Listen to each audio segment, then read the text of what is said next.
Hi, this is Jeffrey Demuria from RE Realty. Today I would like to talk to you about the pros and cons of living in a neighborhood that has a homeowners association. The pluses: house is in a neighborhood that tends to, if it's in an HOA, it tends to go up in value over homes that are not in HOAs.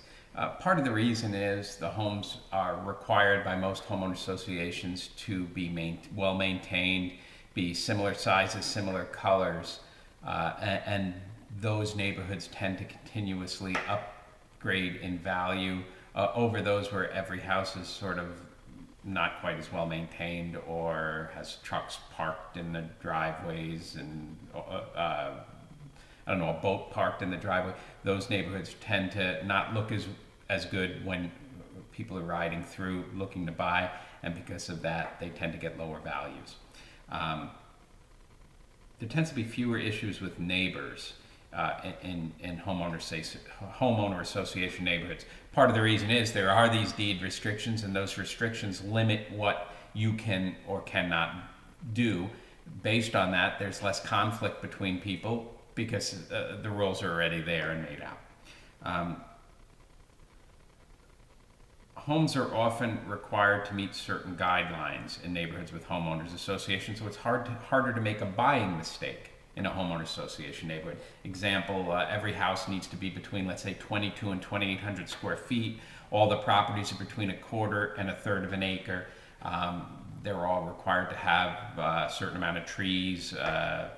Again, the doors can be painted certain colors. There can be any number of restrictions in homeowner association neighborhoods, but because of those restrictions, you can't, for instance, build a 5,000 square foot home in a 2,000 square foot neighborhood. That's where the mistake would occur. They don't generally happen in homeowner association neighborhoods. Some of the drawbacks: the restrictions on living and general activities. If you want to own your own plumbing business and you have 6 plumbing trucks, in all likelihood they're not going to allow you to park 6 plumbing trucks in your driveway. It'll be against homeowner association restrictions. You must live within the rules of a neighborhood. If they say no basketball posts in the front of the house, you're going to have to live within that. If you put one up, they're going to require you to tear it down. And don't underestimate the power of homeowner associations here. They can enforce and they can also foreclose. So you have to pay your dues.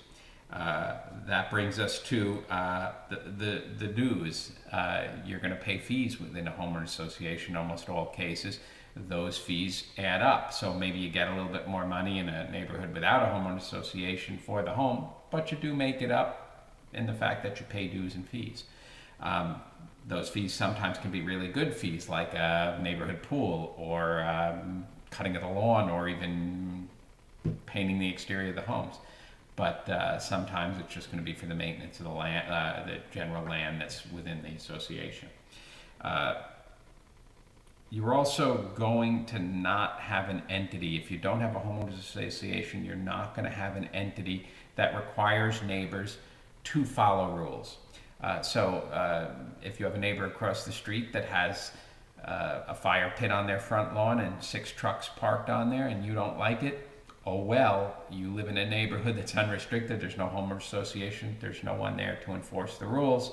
You're either going to live with it, sell your house, and when you sell it, you're likely, because of that ugly house across the street, going to get less for yours. So there's pluses and minuses to both.